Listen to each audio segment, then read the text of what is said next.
नमस्कार, किस्सा यूपी का देख रहे हैं आप। मैं हूं आपके साथ सबा शाहिद शेख। वाराणसी जिला अदालत ने ज्ञानवापी परिसर के सर्वे के लिए एएसआई को 4 हफ्ते का समय दिया था। ये समय सीमा आज 2 सितंबर को खत्म हो गई, लेकिन सर्वे का काम अब तक पूरा नहीं हो सका। हिंदू पक्ष की अपील पर अदालत ने वजू खाने के इलाके को छोड़कर पूरे ज्ञानवापी परिसर के सर्वे की इजाजत दी थी। एएसआई ने ज्ञानवापी परिसर के सर्वे और इसकी रिपोर्ट दाखिल करने के लिए 8 सप्ताह का समय मांगा है। एएसआई के प्रार्थना पत्र पर 8 सितंबर को सुनवाई होगी। अब कोर्ट पर सभी की निगाहें। क्या अदालत सर्वे रिपोर्ट पेश करने के लिए समय सीमा बढ़ाने का प्रार्थना पत्र स्वीकार करेगी?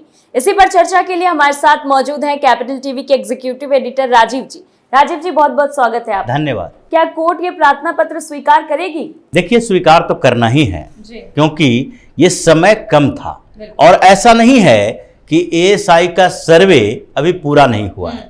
सर्वे करना और सर्वे की रिपोर्ट तैयार करना, दोनों में काफी अंतर है।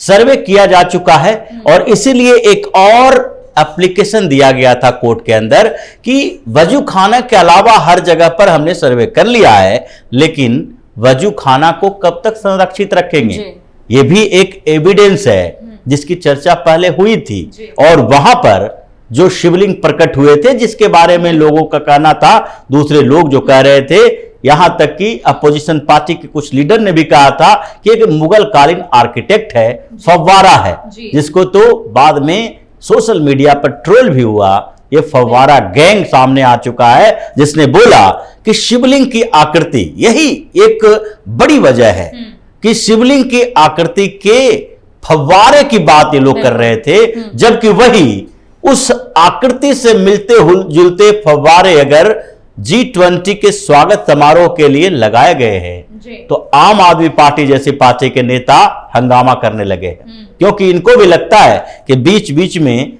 हिंदुत्व के मुद्दे को जिंदा रखो। इन्होंने एलजी के खिलाफ 7 विधायकों ने, जिसमें अरविंद केजरीवाल का एक सबसे करीबी नेता दुर्गेश पाठक भी है, इन लोगों ने एलजी के खिलाफ एफआईआर दर्ज करवाया कि कैसे ऐसी आकृतियां बन सकती है। हिंदुओं के सेंटीमेंट को नुकसान पहुंच रहा है, दिक्कत हो रही है, प्रभावित हो रहा है। लेकिन अगर उत्तर प्रदेश की बात हुई, अगर वहां पर ज्ञानवापी परिसर के अंदर एक शिवलिंग प्रकट हुए, तो उस समय इन लोगों ने मुगल कालीन आर्किटेक्ट बताना शुरू किया।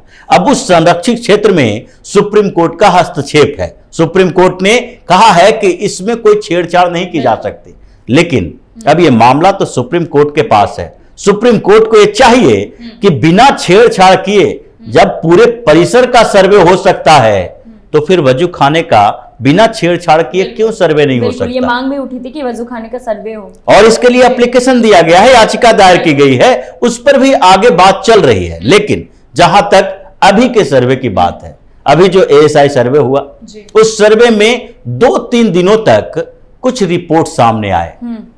जब कुछ रिपोर्ट सामने आने लगे कि जो तहखाना है उसकी दीवारों पर आकृतियां हिंदू देवी देवताओं की है, तो उसके बाद जब अलग अलग दीवारों पर पेनिट्रेशन किया गया, नए नए तकनीक से उसे देखा गया, इसकी प्राचीनता देखा गया, इसके आर्किटेक्ट को देखे गए, तो उसके बाद कुछ मीडिया में खबरें आई। जब मीडिया में खबरें आई तो भावनात्मक तौर पर मुस्लिम पक्ष कमजोर पड़ता दिखाई पड़ा। उन्हें लगने लगा कि ये तो पूरे हिंदुस्तान के सेंटीमेंट, भावनाओं का सवाल है। जब मीडिया में रोज रोज रिपोर्ट आएगी कि एएसआई के सर्वे में क्या मिला, एएसआई के सर्वे में ये हिंदू प्रतीक मिले, तो फिर उसके बाद एक एप्लीकेशन दायर किया गया, याचिका दायर की गई कि अब इसका मीडिया में कोई खबर नहीं जानी चाहिए। अब मीडिया में खबर गई नहीं, तो उसके बाद से धीरे धीरे मीडिया कवरेज पर प्रतिबंध लग गया। अब यह असर ऐसा है कि ज्ञानवापी में मीडिया कवरेज पर प्रतिबंध लगने के बाद एएसआई सर्वे ने क्या क्या किया, एएसआई की टीम ने क्या क्या एविडेंस इकट्ठा किए, उसकी चर्चा पूरे देश में नहीं है। और मुस्लिम पक्ष की जहां तक बात है, वो चाहते भी यही थे कि किसी तरीके से इस भावनाओं को रोको। अगर भावनाएं बहती रही तो फिर कोर्ट में जाने से पहले ही ये मामला सुलट सकता है, जैसे कि पहले भी कुछ जगहों पर देखा गया है। बाबरी मस्जिद में भी देखा गया कि सेंटिमेंट को रोके रखो, जब तक कानूनी अड़चन नहीं खत्म होती भावनाओं को रोक के रखो, यही किया गया था। अब एएसआई का सर्वे का समय खत्म हो चुका है, सर्वे खत्म हो चुका है, लेकिन सर्वे से मिले एविडेंस, जितने भी एविडेंस मिले हैं वो ऐसे ही बक्से में रख कर उसको पेश नहीं किया जा सकता कोर्ट के अंदर। अगर एएसआई ने कुछ सर्वे किए हैं, दीवारों की आकृतियों को देखा है, उसकी पौराणिकता साबित की है, अगर उसमें लगे ईंट पत्थर को समझा है, तो उसकी पूरी रिपोर्ट इसके पास होनी चाहिए। और ऐसा नहीं है कि जज साहब को अगर रॉ मटेरियल दे दिया जाए, वहां पर एएसआई की टीम जाए और बोले ये पत्थर है और इस पत्थर को हम मान सकते हैं कि ये मुगल काल से पहले का है, यानी कि ये पहले का स्ट्रक्चर है, यानी औरंगजेब के समय से भी पहले का है, तो इसका मतलब है कि इसके साथ छेड़छाड़ की गई है। तो छेड़छाड़ के बाद कैसे साबित करेंगे? जब तक एएसआई उस एक एविडेंस पर कुछ रिपोर्ट न दे, उसके उदाहरण न दे, उसके वैज्ञानिक पहलुओं को न समझाए। तो इसलिए अब सर्वे तो पूरा हो गया, लेकिन एक एक एविडेंस को अब एएसआई रिपोर्ट में कन्वर्ट कर रही है। इसके लिए समय मांगा गया है कि अब हमें फील्ड का काम नहीं है, अब हम अपने अंदर बैठ के आपको सबूत देंगे कि वास्तविकता क्या है। तो इसके लिए 8 सप्ताह का समय है, 8 सप्ताह यानी 2 महीने का समय तो मिलना ही चाहिए। और जो 8 सितंबर को कोर्ट ने जो सुनवाई की तारीख तय की है, उसमें इस बात के लिए होगा कि इनको 8 सप्ताह का समय दिया जाए और ये अपनी रिपोर्ट तैयार करेंगे। रिपोर्ट जब तैयार हो जाएगी, एविडेंस मिल जाएंगे, फिर कोर्ट में सुनवाई होगी कि आखिरकार इसका क्या किया जाए। क्योंकि ये मामला जो शुरू हुआ है, ये पूजा प्रार्थना से लेकर शुरू हुआ। दीवारों पर श्रृंगार गौरी की जो पहले से पूजा होती थी, वो पूजा बीच में रुक गई थी, उसके लिए महिलाओं ने केस दर्ज किया था। और अब ये मामला धीरे धीरे पूरे ज्ञानवापी परिसर को लेकर चला गया है। तो इसलिए सर्वे कराया गया। जब दावा किया गया कि ये मस्जिद है जो मंदिर को तोड़कर ही बनाई गई थी, तब ये आगे की पद्धति हुई।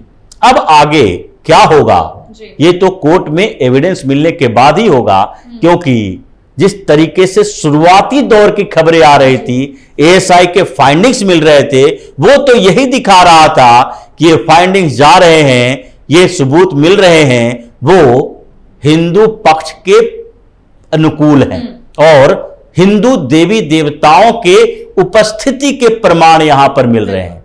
और अगर ऐसा नहीं हुआ होता शुरुआती दौर की, तो फिर हिंदू पक्ष जाता कि मीडिया ट्रायल पर रोक लगाई जाए। ऐसा था, इसलिए मुस्लिम पक्ष पहले गया कोर्ट के अंदर कि मीडिया में इसकी रिपोर्ट नहीं आनी चाहिए। अब रिपोर्ट का इंतजार है, जब रिपोर्ट सामने आएगी तो पता चलेगा कि आगे क्या होने वाला है। क्योंकि ये तो निचली अदालत है, निचली अदालत के बाद अभी हाई कोर्ट, सुप्रीम कोर्ट एक छोटे से छोटे मसले के लिए जब दोनों पक्ष हाई कोर्ट और सुप्रीम कोर्ट का दरवाजा खटखटा चुका है, जैसे एक मसला नहीं है इसमें, जब इसके मेंटेनेबिलिटी को लेकर हुआ सुप्रीम कोर्ट तक पहुंचे, वजू खाने को लेकर हुआ सुप्रीम कोर्ट तक पहुंचे, इसे खारिज करने को लेकर हुआ सुप्रीम कोर्ट तक पहुंचे। अभी जब एएसआई सर्वे की बात आई थी, हाई कोर्ट के बाद सुप्रीम कोर्ट सीधे पहुंच गए। सुप्रीम कोर्ट ने बोला कि पहले इलाहाबाद हाई कोर्ट जाओ। तो ये सारी प्रक्रिया है जो अभी उलझी हुई है। लेकिन इस बीच एक और नया तरीका चल रहा है, और वो है कोर्ट के बाहर सेटलमेंट का, जिसके लिए प्रयास हुए। और ये नहीं कहा जा सकता ये सारे के सारे प्रयास खत्म हो चुके हैं, किसी ने रिजेक्ट कर दिया। सब ये विचार करने के लिए तैयार हैं कि इस मामले को अगर कोर्ट से बाहर सेटल कर लिया जाए, सुन्नी वक्फ बोर्ड ये मान ले, ये जो ज्ञानवापी मजलिस परिषद है ये मान ले, ये सारे लोग अगर मान ले, तो फिर क्या जरूरी नहीं है कि ये कोर्ट में लंबे समय तक खिंचता रहे, दोनों पक्ष उलझे रहें और लोग भी उलझे रहें कि हमें जब काशी विश्वनाथ जाना है तो वहां बगल में ज्ञानवापी परिसर में एक मस्जिद है, उसकी दीवारों पर नंदी हैं, उनके दीवारों पर देवी श्रृंगार गौरी हैं, और उस दीवारों के उस पार यानी कि बाउंड्री के अंदर एक मस्जिद है। इन दोनों के विवाद को खत्म करने के लिए दोनों को सहमति जरूरी है, और अगर सहमति कोर्ट से बाहर हो जाए तो यह बेहतर होगा। अगर नहीं होता है फिर भी कोर्ट का फैसला आएगा, चाहे इसके प्रावधानों को लेकर जितनी भी परेशानियां हो कि वसीफ एक्ट जो है वो में चेंज करना पड़े, उसकी परिस्थितियां बदलनी पड़े, संशोधन करना पड़े, लेकिन ये अब होकर ही रहेगा। बिल्कुल, बहुत बहुत शुक्रिया आपका। धन्यवाद। हालांकि ज्ञानवापी परिसर में सील किए गए वजू खाना को छोड़कर ज्ञानवापी परिसर में किया जा रहा ये एएसआई सर्वे 4 अगस्त को शुरू हुआ था, जो अभी भी जारी है। एएसआई की टीम मस्जिद की बाहरी दीवार, पश्चिमी दीवार, तहखाना, गुंबद और छत का सर्वे कर रही है। फिलहाल समय सीमा पूरे हो जाने के बाद न्यायालय में दिए गए आवेदन पर अब 8 सितंबर को सुनवाई होगी। हालांकि ये देखने वाली बात होगी कि इस पर कोर्ट का फैसला क्या आता है। फिलहाल के लिए किस्सा यूपी का में इतना ही। देखते रहिए कैपिटल टीवी उत्तर प्रदेश। नमस्कार।